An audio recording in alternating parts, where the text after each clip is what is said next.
하나님 말씀은 사사기 7장 1절에서 14절까지 보겠는데요. 성경은 1절에서 3절까지, 9절에서 14절까지 그렇게 좀 읽겠습니다. 구약 372페이지입니다. 사사기 7장 1절에서 3절까지, 9절에서 14절까지 한 절씩 교대로 읽겠습니다. 여룻바알이라 하는 기드온과 그를 따르는 모든 백성이 일찍이 일어나 하룻샘 곁에 진을 쳤고 미디안 진영은 그들의 북쪽이요 모레산 앞 골짜기에 있더라.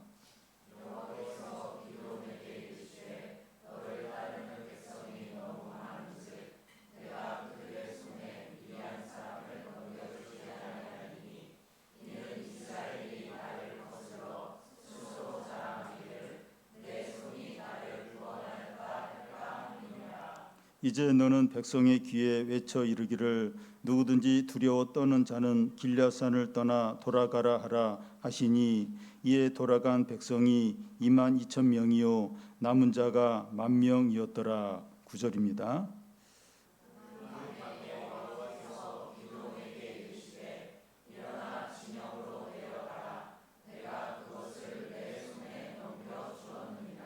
만일 내가 내려가기를 두려워하거든 내 부하 브라와 함께 그 진영으로 내려가서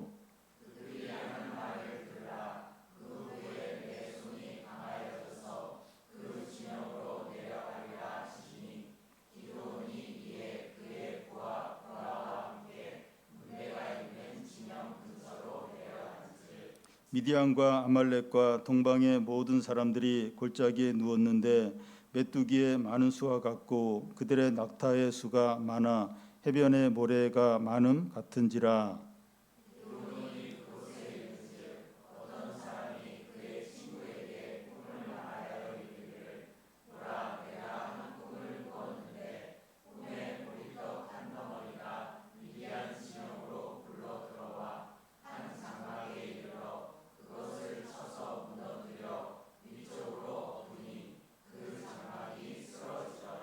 같이 읽겠습니다. 그의 친구가 대답하여 이르되 이는 다른 것이 아니라 이스라엘 사람 요아스의 아들 기드온의 칼이라. 하나님이 미디안과 그 모든 진영을 그의 손에 넘겨 주셨느니라 하더라. 아멘. 우크라이나와 러시아 전쟁이 수년째 지속이 되면서 언제 끝날지 알 수 없는 상황입니다. 그런데 이 전쟁이 장기화되면서 러시아 쪽이 이제 우세해지면서 전쟁이 러시아 쪽에 유리한 가운데 끝날 것 같았습니다. 그런데 최근에는 우크라이나 쪽이 우세해지면서 전세가 바뀌고 있습니다. 그 이유가 우크라이나의 이 드론 부대가 크게 활약을 하고 있기 때문입니다. 전쟁이 장기화되면서 양쪽에 다 군인들이 이제 부족해서 어려움을 겪고 있는데 이 우크라이나는 드론을 이용한 이 공격에서 큰 성과를 거두고 있습니다. 드론을 400대 보내면 군인 4단 병력을 투입해서 전쟁하는 것보다 더 큰 성과를 거두는 겁니다. 그래서 이 현대 전쟁에서 이 군인 숫자가 과거만큼 이렇게 중요하지 않게 되었습니다. 그런데 1950년대 6.25 전쟁 때만 해도 이 군인 숫자가 결정적으로 중요했습니다. 대표적인 예가 200만 명의 이 중공군이 이제 개입을 해서 일사후퇴를 이제 하면서 다 이긴 전쟁을 다시 밀려서 서울까지 이제 밀려 내려왔죠. 이 고대 전쟁에서는 이 군인의 숫자가 더 결정적으로 중요한 요소였습니다. 오늘 본문에 보면 이 고대 전쟁의 기본 상식을 이제 깨트리는 그런 걸 하나님이 이제 기드온에게 요구를 하십니다. 기드온이 하나님의 지시에 따라서 바알의 제단을 이제 무너뜨리는 신앙적인 결단을 했을 때 미디안 족속이 이스라엘 안으로 이제 들어왔습니다. 그때 기드온에게 하나님의 성령이 임했고 그가 나팔을 불자 이스라엘 백성 42,000명이 모였습니다. 그런데 기드온은 그들을 이끌고 이 전쟁할 그런 구상을 하는 것이 아니라 양털 뭉치 하나를 가지고 하나님 앞에서 기도하는 겁니다. 하나님이 전에 말씀하신 대로 자기 손으로 이스라엘을 구원하실 것인지 표징을 보여달라는 겁니다. 하나님은 기드온의 요구대로 2번에 걸쳐서 양털물치 표징을 보여줍니다. 기드온은 이제 하나님의 말씀대로 자기 손을 통해서 구원을 이루리라는 그런 분명한 확신을 갖게 됩니다. 이제 기드온은 자기를 따르는 이스라엘 백성들을 이끌고 이 하루셈 곁에서 진을 칩니다. 미디안 사람들은 얼마 떨어지지 않은 이 모래산 앞 골짜기에 진을 치고 있습니다. 이제 언제라도 전쟁이 벌어질 수 있는 상황입니다. 먼저 하나님께서 이스라엘 군인들의 숫자를 대폭 줄이라고 하는 이제 말씀입니다. 2절, 3절을 한 절씩 교대로 읽겠습니다.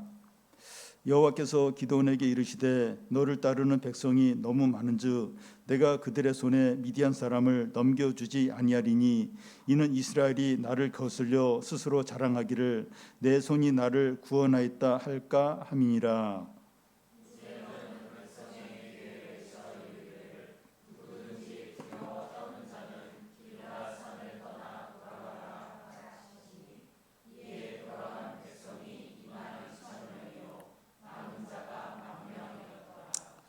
현재 이스라엘 백성의 수가 3만 2천이고 미디안 족속은 13만 5천입니다. 이 숫자적으로 4배 차이가 있습니다. 그리고 미디안 족속은 중무장을 했어요.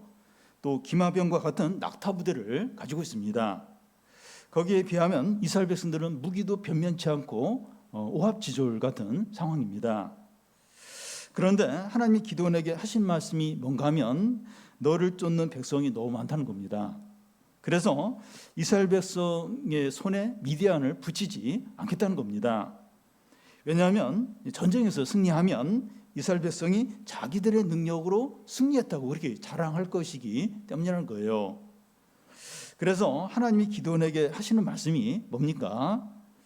백성에게 구하여 누구든지 떠는 자는 집으로 돌아가라고 말하는 겁니다.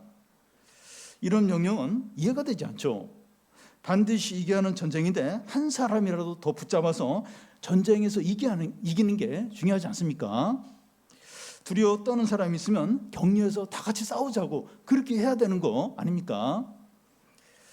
주님의 일에 많은 사람이 동참하면 할수록 그만큼 더 잘되고 좋은 일 아닙니까? 성경학교나 캠프 교사 이렇게 청소 캠프를 하려고 할 때 교사들이 많이 모여야지 적게 모이면 오히려 그게 이제 문제가 되는 거 아닙니까?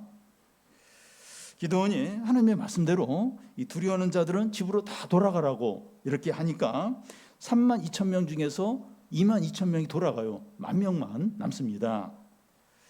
두려워하는 자들 돌아가라 하니까 3분의 2가 돌아가 버리는 겁니다. 같이 싸우기 위해서 나오는데 반 이상이 돌아가 버리면 남은 자들의 사기가 크게 떨어지죠. 아니 반 정도는 아니라도 일부만 몇 명만 돌아가도 막 그 영향이 있어요. 근데 3분의 2가 돌아간 거예요. 남은 사람들의 사기는 많이 떨어지게 되죠. 그런데 하나님은 모인 사람들 중에서 3분의 2가 돌아갔고 1만 명만 남았는데 이 10,000명도 너무 많다는 거예요. 그러면서 더 이렇게 적게 해야 된다고 하는 겁니다. 4절에서 8절을 보면 하나님이 이제 사람들을 강가로 데려가라고 해서 이제 물 마시는 걸 가지고 이렇게 사람들을 나누라고 이제 말씀합니다. 그 당시에 많이 더웠어요. 또 백성들이 목이 많이 마른 것 같습니다. 강가에서 물을 마시는 사람들을 보니까 크게 두 종류예요. 한 종류는 이제 물을 이렇게 손으로 떠서 개가 혀로 핥듯이 이렇게 핥아서 먹는 사람들이 일부 있었고 대부분은 이제 물 끓고 이제 물을 벌벌 끓고 마시는 겁니다. 하나님이 이제 기드온에게 그 사람들 따로 구분을 시키라고 이제 해요. 그래서 물 마시는 방식에 따라서 두 분류로 사람들이 이제 나눠지게 됩니다. 하나님은 기드온에게 이제 이렇게 물을 손으로 떠서 이렇게 핥은 사람이 이제 300명이고 그냥 물을 끓고 물을 바로 마신 사람이 9,700명 있어요. 10,000명 중에서. 근데 하나님이 그 개처럼 물을 이렇게 핥아서 먹는 그 300명을 가지고 그 이스라엘을 구원할 테니까 나머지 사람들을 다 돌려보내라고 하십니다. 하나님은 처음 32,000명에서 그 300명으로 줄인 거예요. 그러니까 100분의 1로 줄인 겁니다. 하나님께서 이렇게 하시는 것은 소수 엘리트주의를 좋아하거나 일당백처럼 특정사 같은 그런 사람들을 사용해서 뭔가 하시려고 그걸 선호하시기 때문이 아닙니다. 하나님이 이렇게 하시는 이유는 이 전쟁에 특별한 목적이 있기 때문입니다. 이 전쟁의 목적은 단지 이스라엘이 미디안을 이기거나 또 미디안 압제에서 해방시키는 그게 목적이 아닙니다. 만약 단지 그게 목적이라면 백성들 돌아가라고 할 필요가 없죠. 그냥 데리고 다 얼마든지 전쟁을 해도 됐죠. 하나님이 사울 군인들을 100분의 1로 줄인 이유가 무엇입니까? 2절 끝에 나오는데 이스라엘이 나를 거슬려 스스로 자랑하기를 내 손이 나를 구원하였다 하지 못하게 하기 위해서라는 겁니다. 이 말씀에 이제 숨은 의미가 있는데 이스라엘이 반드시 승리한다는 거예요. 그러니까 이스라엘의 승리를 전제하고 지금 이 말씀을 하십니다.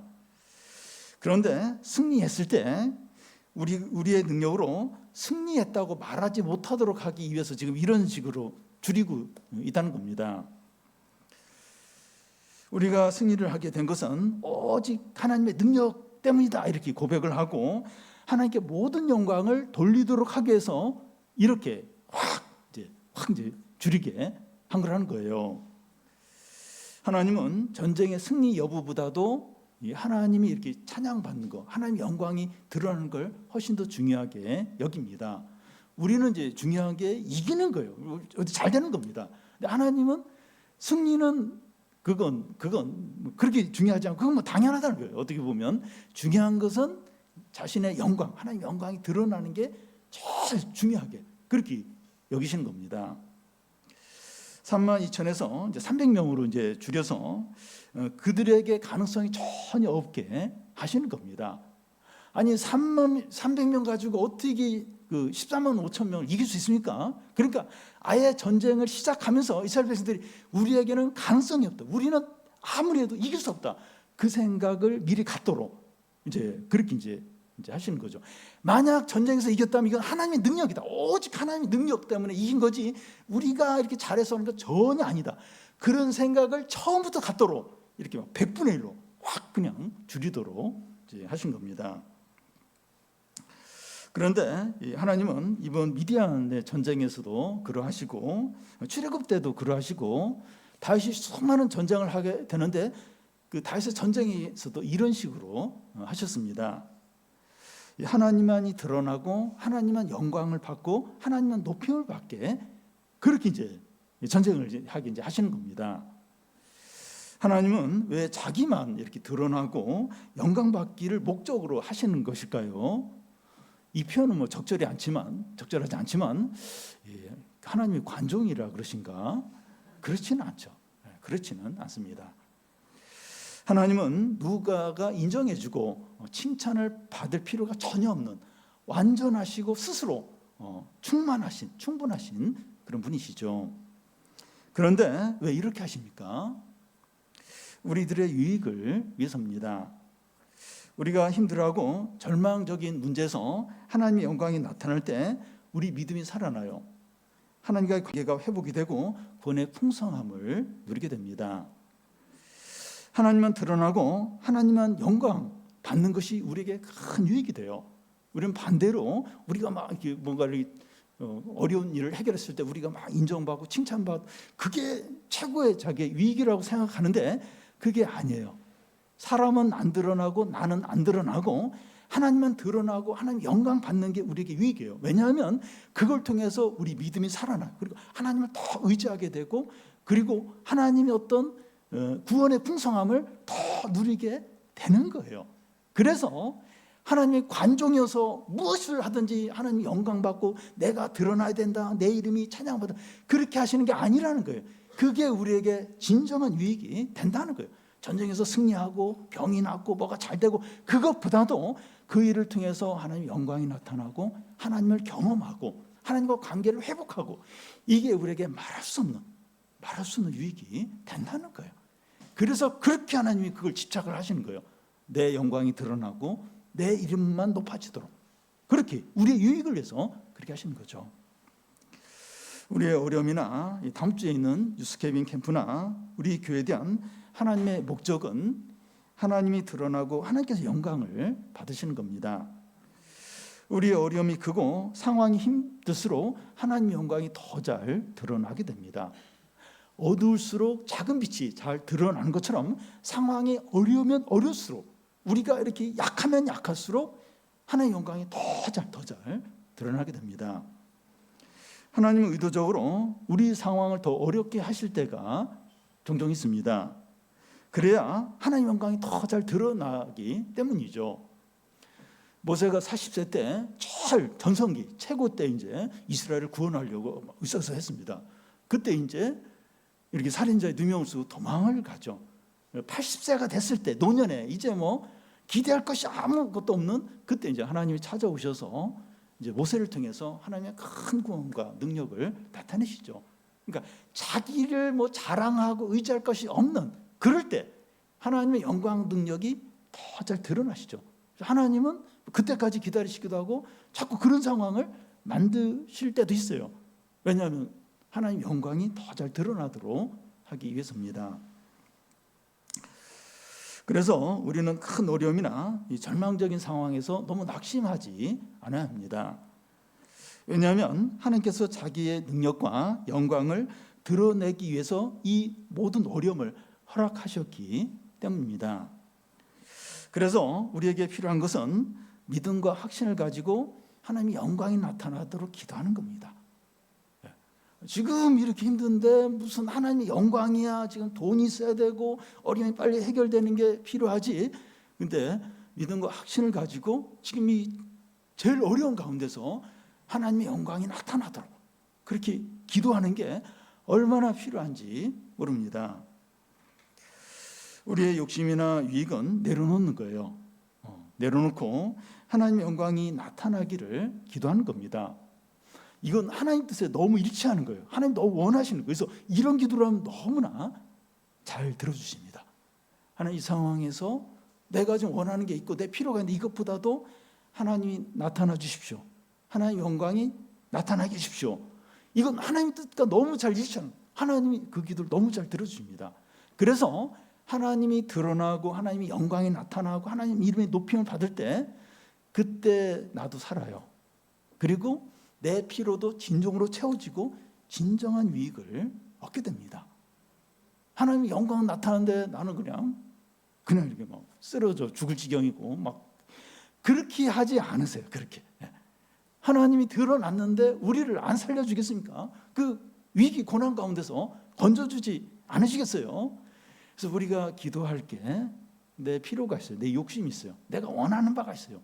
그것보다도 하나님의 영광이 나타나고 하나님이 더 많이 나타나고 하나님의 이름이 높임을 받도록 그걸 진정으로 기도하는 거예요. 기도는 자꾸 이렇게 내 지금 필요가 있고 내가 어려우니까 자꾸 내 유익을 먼저 구하고 싶은 마음이 많이 들어요.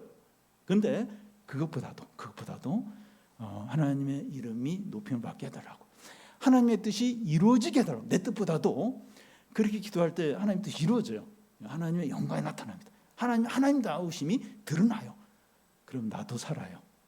나도 진정한 유익을 얻고 진정한 피로가 채워지고 나도 진정으로 살게 됩니다.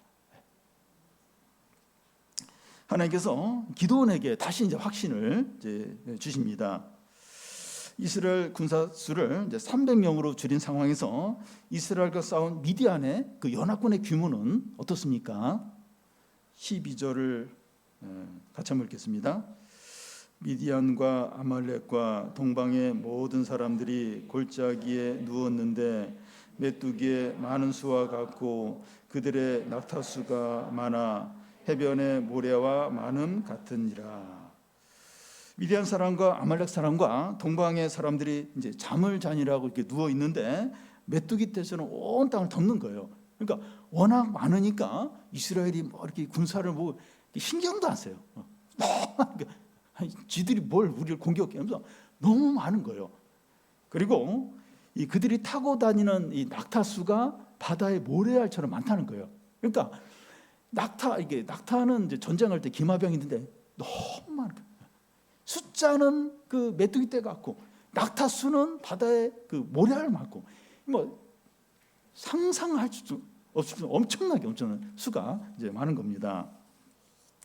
기도는 이 32,000명의 이제 군사들을 가운데 이제 다 돌아가고 300명만 남은 그날 밤 잠이 오지 않는 겁니다. 300명을 가지고 어떻게 메뚜기 떼 같은 미디안 사람들과 싸워서 이길 수 있겠는가? 물론 하나님의 약속의 말씀을 기억하고 있어요. 알고 있습니다. 그런데 눈앞의 현실과 300명과 메뚜기 떼 같은 그 수많은 미디안과 비교가 되니까 잠이 안 오는 거예요. 너무 불안하고 의심이 생기는 겁니다. 얼마 전에 양털무치를 가지고 하나님의 말씀을 2번이나 확인이 됐지만 지금 또 힘든 거예요. 막심이 되는 거예요. 너무나도 두려운 겁니다. 여러분, 우리도 똑같습니다. 우리는 은혜를 받고 말씀을 의지해서 기도하지만 현실의 큰 어려움 앞에 서면 다시 은혜 받기 전에 의심과 두려움의 상태로 돌아가 버립니다. 저도 주일날 확신을 가지고 말씀을 전해요. 월요일날 그 다음날 막 염려하고 두려움에 빠져있는 자신을 볼 때가 종종 있어요. 하나님은 이런 기도원을 너무나 잘 아십니다. 그래서 기도원에게 어떻게 하십니까? 9절부터 11절까지 한 절씩 교대를 읽겠습니다. 그 밤에 여호와께서 기드온에게 이르시되 일어나 진영으로 내려가라. 내가 그것을 내 손에 넘겨 주었느니라.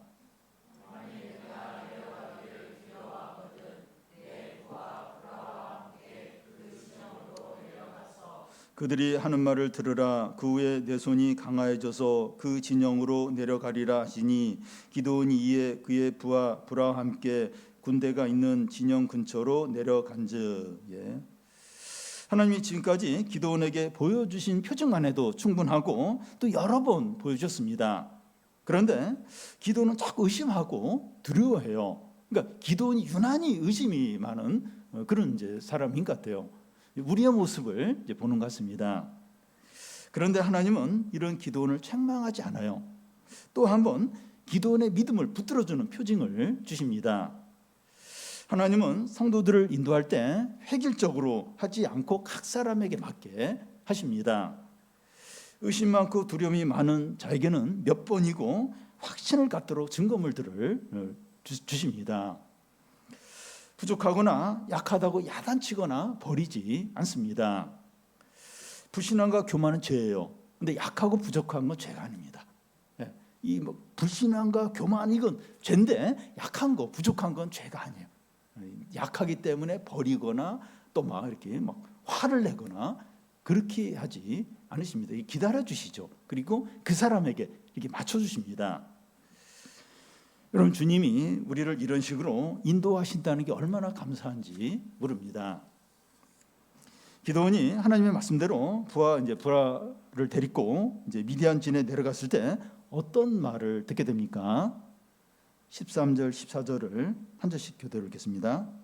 기드온이 그곳에 이른즉 어떤 사람이 그의 친구에게 꿈을 말하여 이르기를 보라, 내가 한 꿈을 꾸었는데 꿈의 보리떡 한 덩어리가 미디안 진영으로 글로 들어와 한 장막에 이르러 그것을 쳐서 무너뜨려 위쪽으로 엎으니 그 장막이 쓰러지더라.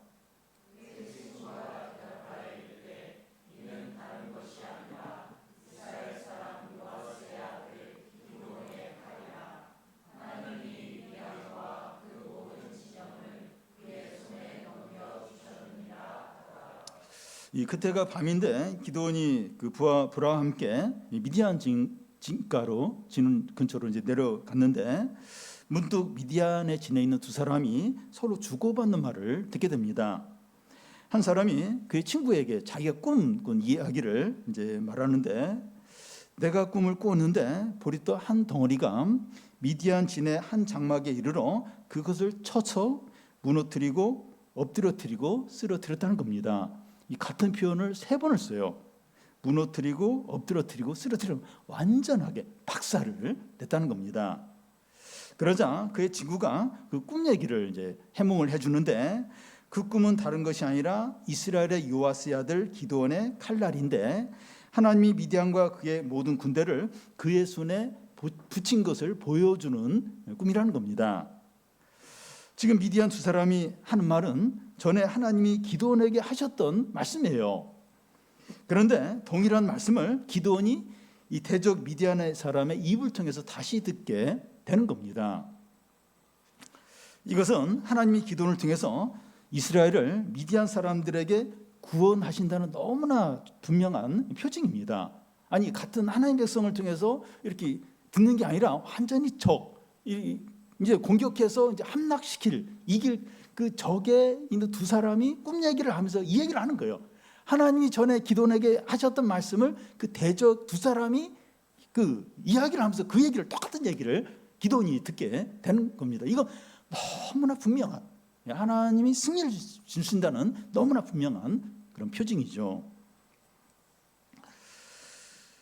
이제 기드온은 하나님이 자기에게 말씀하셨던 동일한 말씀을 대적의 입에서 듣고 나서 그 안에 있는 모든 의심과 두려움이 한순간에 사라지게 됩니다.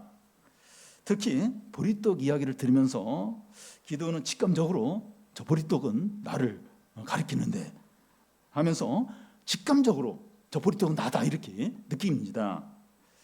맞다, 나는 보리떡이다. 보리떡과 같이 볼품없고 아무것도 할 수 없는 존재이다.